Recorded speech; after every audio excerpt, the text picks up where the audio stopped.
నమస్కారం. సిక్కలు హృదయ స్పందన న్యూస్కి స్వాగతం. నేను మీ సంతోష్. ముందుగా ఈనాటి వార్తల్లోని వివరాలు ఇలా ఉన్నాయి. శ్రీకాకుళం జిల్లా కేంద్రంలో శ్రీ సంతోషి మాత అమ్మవారి దేవస్థానంలో లోక కళ్యాణార్థం చండీ యాగం సహిత సహస్ర ఘటాభిషేకం, అలాగే పంచాయతన యాగం మహోత్సవాలు శుక్రవారం జరిగాయి. తెల్లవారుజామున సుప్రభాత సేవ, క్షీరాభిషేకం, పరిమళ సుగంధ ద్రవ్యములతో అభిషేకం, శ్రీ సూక్తం విధానముగా షోడశోపచార సహిత సహస్ర నామార్చన, కుంకుమ పూజ, గోపూజ, ప్రత్యేక పూజలు, అర్చనలు, అభిషేకాలు ఆలయ ప్రధాన అర్చకులు మోదుకూరి కిరణ్ శర్మ నిర్వహించారు. లలిత సహస్రనామ పారాయణం, అమ్మవారి భజన, చండీ పారాయణం, శ్రీ రమా సహిత వీర వెంకట సత్యనారాయణ స్వామి వ్రతం, 13 పట్టు చీరలతో సుగంధ ద్రవ్యములతో చండీ హోమం నిర్వహించారు. ఈ సందర్భంగా సంతోషిమాత అమ్మవారిని పలువురు భక్తులు దర్శించుకుని తీర్థ ప్రసాదాలను స్వీకరించారు. అమ్మ దయ ఉంటే అన్నీ ఉన్నట్లేనని ఆలయ ప్రధాన అర్చకులు కిరణ్ శర్మ తెలిపారు. మొదటి విడత ఈవీఎం రండమైజేషన్ ప్రక్రియ నిర్దేశిత వెబ్సైట్లో పూర్తి అయిందని జిల్లా కలెక్టర్, జిల్లా ఎన్నికల అధికారి డాక్టర్ మంజీర్ జలాని సమ్మున్ తెలిపారు. శుక్రవారం జిల్లా కలెక్టరేట్ సమావేశ మందిరంలో ఎన్నికల కమిషన్ సూచనల మేరకు EMS2O నిర్దేశిత వెబ్సైట్లో మొదటి విడత ఈవీఎం రండమైజేషన్ ప్రక్రియ గుర్తింపు పొందిన రాజకీయ పార్టీల ప్రతినిధుల సమక్షంలో పూర్తయినట్లు జిల్లా కలెక్టర్ స్పష్టం చేశారు. ఈ కార్యక్రమంలో డిఆర్ఓ ఎం గణపతిరావు, ఈవీఎంల నోడల్ అధికారిని, జిల్లా ఉపాధి కల్పన అధికారిని సుధా, సర్వశిక్ష అభియాన్ ఏపీసీ జయప్రకాష్, గుర్తింపు పొందిన రాజకీయ పార్టీల ప్రతినిధులు హాజరయ్యారు. శ్రీకాకుళం నగరాన్ని ప్రణాళికాబద్ధంగా తీర్చిదిద్దుతామని కూటమి ఎమ్మెల్యే అభ్యర్థి గుండి శంకర్ పేర్కొన్నారు. డ్రైనేజీ వ్యవస్థకు శాశ్వత పరిష్కారం చూపుతామని స్పష్టం చేశారు. బాబు సూపర్ 6 ప్రచార కార్యక్రమం నగరంలోని పాత 8వ డివిజన్లో బుర్రి మధు, ధర్మరాజు ఆధ్వర్యంలో శుక్రవారం జరిగింది. డివిజన్లోని అన్ని వీధుల్లో పార్టీ శ్రేణులతో కలిసి పర్యటించిన శంకర్ ఇంటింటికి వెళ్లి సమస్యలను తెలుసుకోవడంతో పాటు బాబు సూపర్ 6 పథకాలను స్థానికులకు వివరించారు. ఈ సందర్భంగా ఆయన మాట్లాడుతూ గత 5 ఏళ్లలో పెరిగిన ధరలు సామాన్యుల నడ్డి విరిచాయని ఆవేదన వ్యక్తం చేశారు. పక్క రాష్ట్రాలతో పోలిస్తే డీజిల్, పెట్రోల్ ధరలు కూడా భారంగా మారాయన్నారు. 7 పర్యాయాలు విద్యుత్ ఛార్జీలు పెంచారన్నారు. ఓ పక్క సంక్షేమ పథకాల పేరుతో మేట నొక్కుతూ మరో పక్క పన్నులు పెంచిన ధరలతో ప్రజల పేక నొక్కారని మండిపడ్డారు. డ్రైనేజ్, ట్రాఫిక్ సమస్యల పరిష్కారానికి ఇప్పటికే ప్రణాళికలు రూపొందించి ఎంపీ రామ్మోహన్ నాయుడు సహకారంతో కేంద్ర ప్రభుత్వ దృష్టికి తీసుకువచ్చినట్లు తెలిపారు. ఈ కార్యక్రమంలో డివిజన్ నాయకులు యోగేశ్వరరావు, విజయ్ కుమార్, సద్గుణరావు, మున్నా షేక్, రవికుమార్, వెంకట్రావు, శ్రీనివాసరావు, నాగయ్య, నాయుడు, టీడీపీ నాయకులు పండ్రగి శంకర్, బొల్ల నాగేంద్ర యాదవ్, రెడ్డి గిరిజాశంకర్, అంబటి లక్ష్మీరాజ్యం, విజయ, మైలిపల్లి నరసింహమూర్తి, చీపురు రమణ, టీడీపీ, జనసేన, బీజేపీ నాయకులు, కార్యకర్తలు పాల్గొన్నారు. ఇంటి నుంచే ఓటు వేసే ప్రక్రియకు సానుకూలంగా ఉన్న 85 సంవత్సరాలు పైబడిన అలాగే దివ్యాంగ ఓటర్ల వివరాలను ఆయా ఆర్ఓలకు అందజేయాలని జిల్లా ఎన్నికల అధికారి, జిల్లా కలెక్టర్ మంజీర్ జలాని సమ్మున్ తెలిపారు. ఏ ఒక్కరు కూడా ఓటు వేయలేకపోయామని బాధపడే పరిస్థితి ఉండకూడదన్నదే దీని ప్రధాన ఉద్దేశమని వచ్చే నెల 5 నుంచి 8వ తేదీ వరకు 4 రోజుల పాటు జిల్లాలో పోస్టల్ బ్యాలెట్ ద్వారా హోమ్ ఓటింగ్ ఉంటుందని వెల్లడించారు. జిల్లా పరిషత్ సమావేశ మందిరంలో సోమవారం ఉదయం ఆర్ఓలు, ఏఆర్ఓలు, సెక్టర్ ఆఫీసర్లు, బిఎల్ఓలు, సూపర్వైజర్స్కు ఓరియంటేషన్ కార్యక్రమం నిర్వహించి అవగాహన కల్పించారు. ఈ సందర్భంగా జిల్లా కలెక్టర్ మాట్లాడుతూ ఈ నెల 13వ తేదీ నాటికి అర్హులైన వారి జాబితా సిద్ధమవుతుందని, 14వ తేదీన దీనిపై విస్తృత ప్రచారం కల్పించి 15, 16, 17 తేదీలలో 12D దరఖాస్తును బిఎల్ఓలు స్వయంగా ఆయా ఓటర్ల వద్దకు వెళ్లి అందజేయాల్సి ఉంటుందన్నారు. వీటిని ఈ నెల 22వ తేదీ నాటికి బిఎల్ఓలు, సెక్టర్ అధికారులు సంయుక్తంగా తిరిగి వెళ్లి ధృవీకరణ పత్రాలు స్వీకరించాలని, హోమ్ ఓటింగ్ కావాలో వద్దో వారి నుంచి హామీ పత్రం తీసుకోవాలన్నారు. ఈ శిక్షణ కార్యక్రమంలో joint collector M Naveen, Zilla Parishad CEO D Venkateswararao, postal ballot nodal అధికారి జీవి చిట్టిరాజు, శిక్షణ కార్యక్రమాల సమన్వయకర్తలు బాలాజీ నాయక్, ఎం కిరణ్ కుమార్, ఈడిఎం చంద్రశేఖర్ తదితరులు ఉన్నారు. పలాస నియోజకవర్గం మందస మండలం గిరిజన గ్రామాల్లో శుక్రవారం ఎంపీ కింజరాపు రామ్మోహన్ నాయుడు ఎన్నికల ప్రచారం నిర్వహించారు. ఈ సందర్భంగా ఎంపీ స్థానిక ఎమ్మెల్యే అభ్యర్థి గౌతు శిరీషాతో కలిసి స్థానికులను కలిసి చంద్రబాబు నాయుడు అధికారంలోకి వస్తే చేయనున్న కార్యక్రమాలను వివరించారు. రాష్ట్ర అభివృద్ధి చంద్రబాబు నాయుడుతోనే సాధ్యమని చెప్పారు. వైకాపా పాలనలో ప్రజలంతా విసిగిపోయారని ఆరోపించారు. కార్యక్రమంలో ముఖ్య నాయకులు, తెలుగుదేశం, జనసేన, బీజేపీ ముఖ్య నాయకులు, కార్యకర్తలు పాల్గొన్నారు. సార్వత్రిక ఎన్నికల నేపథ్యంలో చెక్ పోస్టుల వద్ద విధులు నిర్వర్తిస్తున్న సిబ్బంది అప్రమత్తంగా ఉంటూ ప్రతి వాహనాన్ని నిశితంగా పరిశీలించాలని జిల్లా ఎస్పీ జిఆర్ రాధిక సూచించారు. శుక్రవారం బూర్జ పోలీస్ స్టేషన్ పరిధిలో ఉన్న మదనపురం జిల్లా సరిహద్దు చెక్ పోస్ట్ ను జిల్లా ఎస్పీ ఆకస్మికంగా తనిఖీ చేశారు. ఈ క్రమంలో శ్రీకాకుళం పాలకొండ రహదారి మార్గంలో వస్తున్న వాహనాలను తనిఖీ చేస్తున్న తీరు, వీడియో రికార్డింగ్ చేస్తున్న విధానంపై సిబ్బందిని అడిగి తెలుసుకున్నారు. ఇప్పటి వరకు వాహన తనిఖీలకు సంబంధించి నిర్వహిస్తున్న రికార్డులను ఎస్పీ తనిఖీ చేశారు. ఎన్నికల దృష్ట్యా అనుమానాస్పద వాహనాలు అన్నింటినీ క్షుణ్ణంగా తనిఖీ చేయాలని, అక్రమంగా తరలిస్తున్న మద్యం, నగదు, గంజాయి, నాటుసారా వంటి నిషేధిత ఉత్పత్తులు రవాణాను అరికట్టాలని సూచించారు. టీడీపీతోనే రాష్ట్ర అభివృద్ధి సాధ్యమని, అలాగే ప్రజలకు వైకాపా కంటే మెరుగైన సంక్షేమాన్ని అందిస్తారని ఆ పార్టీ నాయకులు అంపుల మూర్తి అన్నారు. ఈ మేరకు శుక్రవారం గుండు శంకర్ కార్యాలయంలో నిర్వహించిన మీడియా సమావేశంలో ఆయన మాట్లాడారు. రెవెన్యూ మంత్రి ధర్మాన ప్రసాదరావు అసత్య ప్రచారాలు చేయడం సరికాదన్నారు. చంద్రబాబు నాయుడు ఈ జిల్లాకు ఏమీ చేయలేదని చెప్పడం సరికాదని, మీరేమి చేశారో చెప్పాలని డిమాండ్ చేశారు. కోడరామూర్తి స్టేడియంను ఎందుకు అలాగే వదిలేశారంటూ ప్రశ్నించారు. శ్రీకాకుళం నుంచి ఆమదాల వలసకు వెళ్లే రోడ్డు పరిస్థితి ఎందుకు అలాగే ఉందో చెప్పాలన్నారు. అభివృద్ధి చేయలేని నేతలు ఇలాంటి మాటలే ఆడుతారని ఎద్దేవా చేశారు. కార్యక్రమంలో స్థానిక నాయకులు పాండ్రంగి శంకర్, మొక్కల శ్రీనివాస్ తదితరులు ఉన్నారు. రానున్న ఎన్నికల్లో విజయం సాధించేది వైఎస్ఆర్ కాంగ్రెస్ పార్టీ అని నరసన్నపేట సిట్టింగ్ శాసనసభ్యులు ధర్మాన కృష్ణదాస్ పేర్కొన్నారు. శుక్రవారం తలసముద్రం పంచాయతీలో ఎన్నికల ప్రచార కార్యక్రమం చేపట్టారు. ఈ సందర్భంగా ఆయన మాట్లాడుతూ, రాష్ట్రంలోని ప్రజలందరూ వైఎస్ఆర్ కాంగ్రెస్ పార్టీ సంక్షేమ ప్రభుత్వాన్ని అందరూ కోరుకుంటున్నారని, రానున్న ఎన్నికల్లో ప్రజలు అందరూ ఫ్యాన్ గుర్తుపై ఓటు వేసి వైఎస్ఆర్ ప్రభుత్వాన్ని తీసుకువచ్చేందుకు సిద్ధంగా ఉన్నారని ఆయన స్పష్టం చేశారు. మోసకారి చంద్రబాబు జతకట్టిన కూటమిని ప్రజలు ఎవరు నమ్మడం లేదని, రాష్ట్రంలో ప్రతి కుటుంబానికి సంక్షేమ అభివృద్ధి కార్యక్రమాల ద్వారా మేలు చేసిన జగన్మోహన్ రెడ్డిని ప్రజలు గుండెల్లో పెట్టుకున్నారని, మళ్ళీ జగనన్నను ముఖ్యమంత్రిని చేసి సంక్షేమ భాగంలో కొనసాగించడానికి సిద్ధంగా ఉన్నారని ఆయన స్పష్టం చేశారు.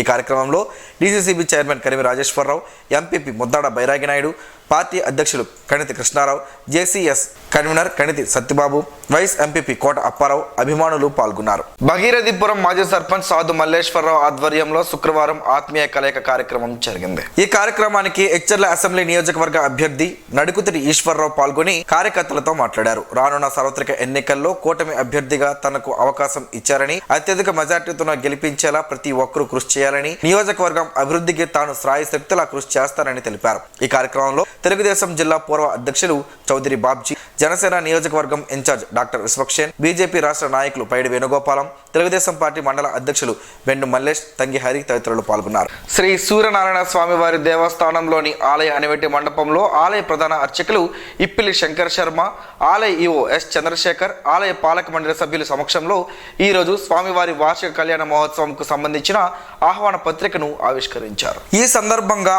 ఆలయ ఈఓ ఎస్ చంద్రశేఖర్ మాట్లాడుతూ, ఈ నెల 15 నుంచి 23వ తేదీ వరకు శ్రీ సూర్యనారాయణ స్వామి వారికి ఉషాదేవి, పద్మినిదేవి, ఛాయాదేవిలతో అత్యంత వైభవంగా కళ్యాణ మహోత్సవం జరపబడినని, భక్తులందరూ ఈ ఉత్సవంలో పాల్గొని శ్రీ స్వామివారి కళ్యాణ మూర్తులను దర్శించి ఆయుర ఆరోగ్య భాగ్యుదులు పొంది తరించవలసిందిగా కోరారు. ఆలయ ప్రధాన అర్చకులు ఇప్పిలి శంకర్ శర్మ మాట్లాడుతూ, శ్రీ ఉషాదేవి, పద్మినిదేవి, ఛాయాదేవి సమేత శ్రీ సూర్యనారాయణ స్వామివారి వార్షిక కళ్యాణం ఘనంగా నిర్వహిస్తామని తెలిపారు. ఈ సందర్భంగా ఉత్సవ కార్యక్రమ వివరాలను ఆయన తెలిపారు. ఈ కార్యక్రమంలో ఆలయ పాలక మండలి సభ్యులు మండవెల్లి రవి, కోటేశ్వర చౌదరి, లుకలాపు గోవిందరావు, ద్వారపు అనురాధ తదితరులు ఉన్నారు. శ్రీకాకుళం గార మండలం శ్రీకుర్మం పంచాయతీ, శ్రీకుర్మం, సిగిడిపేట గ్రామాల్లో శుక్రవారం వైకాపా యువనేత ధర్మాన రామ్మనోహర్ నాయుడు ఎన్నికల ప్రచారాన్ని నిర్వహించారు. ఈ సందర్భంగా ఉపాధి హామీ కూలీలతో సమావేశం ఏర్పాటు చేశారు. వారితో ఆయన మాట్లాడుతూ, ఒక్కసారి అందరూ గమనించాలని, గత ప్రభుత్వానికి ఇప్పటి ప్రభుత్వానికి తేడాను గుర్తించారన్నారు.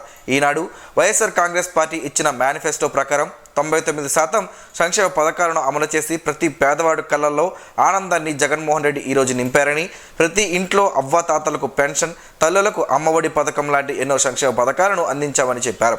ఎన్నికల వేళ మళ్ళీ ప్రజలను మోసగించేందుకు చంద్రబాబు నాయుడు సాధ్యం కాని హామీలను ఇస్తూ గెలుద్దామని ఆశలు పెడుతున్నారని, ప్రజలంతా చంద్రబాబు మోసాలను గమనిస్తున్నారని తెలిపారు. కార్యక్రమంలో ఆయనతో పాటు వైఎస్ఆర్ కాంగ్రెస్ పార్టీ నాయకులు, గ్రామ పెద్దలు, కార్యకర్తలు తదితరులు పాల్గొన్నారు. శ్రీకాకుళం జిల్లా భాజపా శాఖ ఆధ్వర్యంలో శుక్రవారం భారీ స్థాయిలో చేరికలు జరిగాయని భాజపా నాయకులు తెలిపారు. వైసీపీ నుండి ఈ మధ్య కాలంలో పార్టీలో చేరిన పైడి రాజారావు నిర్వహణలో ఈ చేరికలు జరిగాయి. 400 మంది వివిధ వర్గాలకు చెందిన మహిళలు, యువతకు జిల్లా పార్టీ అధ్యక్షుడు బిర్లంగి ఉమామహేశ్వరరావు పార్టీ కండువా వేసి పార్టీలోకి ఆహ్వానించారు. ఈ కార్యక్రమానికి జిల్లా ఇన్ఛార్జ్ నీలాపు విజయానందరెడ్డి ముఖ్య అతిథిగా హాజరయ్యారు. అలాగే అసెంబ్లీ కన్వీనర్, రాష్ట్ర నాయకులు పైడి వేణుగోపాలం, రాష్ట్ర కార్యవర్గ సభ్యుడు అట్టాడ రవిబాబ్జీలు హాజరై నూతనంగా చేరిన వారిని అభినందించారు. ఈ సందర్భంగా జిల్లా అధ్యక్షులు బిర్లంగి ఉమామహేశ్వరరావు మాట్లాడుతూ, వికసిత భారత్ ధ్యేయంగా నరేంద్ర మోడీ పరిపాలన సాగుతుందన్నారు. యువతకు పెద్ద పీట వేస్తున్నారని, అలాంటి పార్టీలో పెద్ద ఎత్తున యువత జాయిన్ కావడం నిజంగా మంచి పరిణామం. అలాగే పైడి రాజారావు కృషి అభినందనీయమని కొనియాడారు. చేరికల అనంతరం శ్రీకాకుళం నగరంలోని PN colony Lakshmi theatre road మీదుగా భారీ ర్యాలీ నిర్వహించారు. కార్యక్రమంలో ఓబీసీ మోర్చా జిల్లా అధ్యక్షులు గొలివి కరుణాకర్, జి భాగ్యలక్ష్మి, పేడాడ సూర్యకుమారి, సురేష్ సింగ్, పూజారి చెల్లయ్య, వి ఉమామహేశ్వరరావు, పొన్నాడ సంజీవరావు, చౌదరి ధనలక్ష్మి తదితరులు పాల్గొన్నారు. నగరంలోని స్థానిక డాక్టర్ లక్ష్మీనారాయణ సూపర్ స్పెషాలిటీ ఆసుపత్రిలో గురువారం సాయంత్రం ప్రపంచ పార్కిన్సన్ వ్యాధి దినోత్సవాన్ని పురస్కరించుకొని అవగాహన సదస్సు నిర్వహించారు. ఈ సందర్భంగా వైద్యులు లక్ష్మీనారాయణ పార్కిన్సన్ వ్యాధి పట్ల అవగాహన కల్పించారు. దీనిని వణుకుడు వ్యాధి అని కూడా అంటారని చెప్పారు. ప్రతి 1000 మందిలో ఒకరు లేదా ఇద్దరికి ఈ వ్యాధి వస్తుందని అవగాహన కల్పించారు. కాళ్ళు చేతులు వణకడం, నడక నెమ్మదించడం, మాట తడబడడం, అలాగే తీవ్రమైన మానసిక ఒత్తిడికి గురవ్వడం వంటి లక్షణాలు కనిపిస్తూ ఉంటాయన్నారు. వ్యాధికి ఖచ్చితమైన మందులు లేవని, మెదడులోని డోలమైన తగ్గడంలో ఇలాంటి సమస్యలు వస్తాయని చెప్పారు. నిద్రలేమి ఉన్న వారిలో కూడా ఈ సమస్యలు ఎక్కువగా ఉంటాయని, సమతుల్య ఆహారం తీసుకోవడం, వ్యాయామం చేయడం వలన ఈ వ్యాధి నుంచి దూరం కావచ్చని తెలిపారు. జిల్ ఫౌండేషన్ ఆధ్వర్యంలో వేసవి దృష్ట్యా శుక్రవారం నగరంలోని వివిధ కూడళ్లలో మజ్జిగ పంపిణీ కార్యక్రమాన్ని ప్రతినిధులు చేపట్టారు. ఈ సందర్భంగా జిల్ ఫౌండేషన్ అధ్యక్షులు జాడ సాయి మాట్లాడుతూ, ఎండలు ఎక్కువగా ఉండడంతో పౌరులకు తమ ఫౌండేషన్ ఆధ్వర్యాన ఈ సేవలు అందించడం తమకెంతో ఆనందంగా ఉందన్నారు.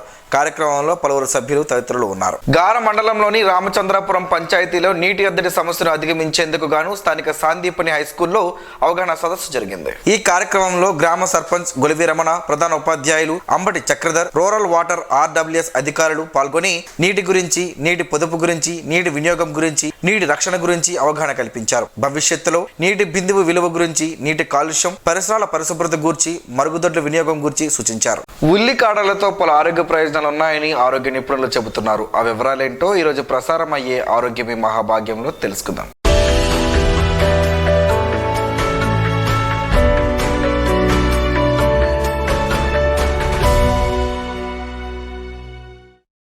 ఉల్లికాడలను అందరూ తినవచ్చు. ముఖ్యంగా హృద్రోగులకు, వృద్ధులకు ఆరోగ్యానికి కూడా చాలా మంచిది. దీని రెగ్యులర్ వినియోగం గుండె సంబంధ వ్యాధుల ప్రమాదాన్ని గణనీయంగా తగ్గిస్తుందని సంబంధిత నిపుణులు చెబుతున్నారు.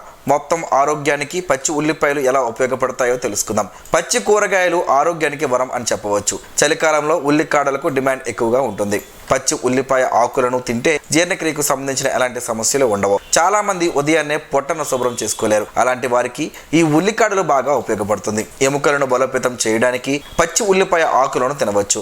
ఎముకలు ఆరోగ్యంగా దృఢంగా ఉండేందుకు ఇది చాలా మంచిదని భావిస్తారు. చలికాలంలో ప్రజలు తరచుగా దగ్గు, జలుబు వంటి సమస్యలను ఎదుర్కొంటారు. వీటితో వారు చాలా ఇబ్బంది పడుతున్నారు. కానీ పచ్చి ఉల్లిపాయలు తింటే జలుబు సమస్య దరిచేరదు. ఇందులో యాంటీ ఇన్ఫ్లమేటరీ గుణాలు ఉన్నాయి. చల్లని వాతావరణంలో శరీరాన్ని ఆరోగ్యంగా ఉంచుతుంది. పచ్చి ఉల్లిపాయలు మధుమేహ ప్రమాదాన్ని తగ్గించడంలో బాగా సహాయపడతాయి. ఈ వ్యాధిని నివారించడానికి మీరు వారానికి కనీసం 3 సార్లు పచ్చి ఉల్లిపాయలను తినాలి. ఇది మీ శరీరంలోని వ్యాధుల ప్రమాదాన్ని తగ్గించడంలో సహాయపడే యాంటీ డయాబెటిక్ లక్షణాలను కలిగి ఉంటుంది.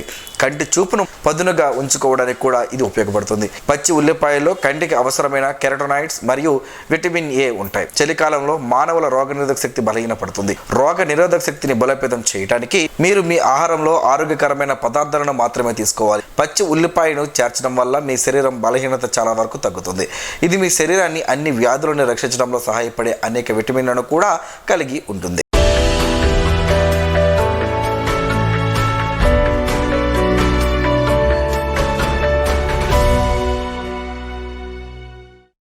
ఈ రోజు వార్తల్లో ఒక మంచి మాటను విందాం, ఆచరిద్దాం. సమాజ శ్రేయస్సును కాంక్షించే మహనీయుల మాటల్లోంచి ఈరోజు. జీవనం గమనం గమ్యం. ఋషి చింతన. పుస్తకాల కన్నా, యుగాల కన్నా జీవితానికే ఎక్కువ అనుభవం. ఎద్దు ఎక్కడికి పోయినా చాకిరీ చేయాల్సిందే.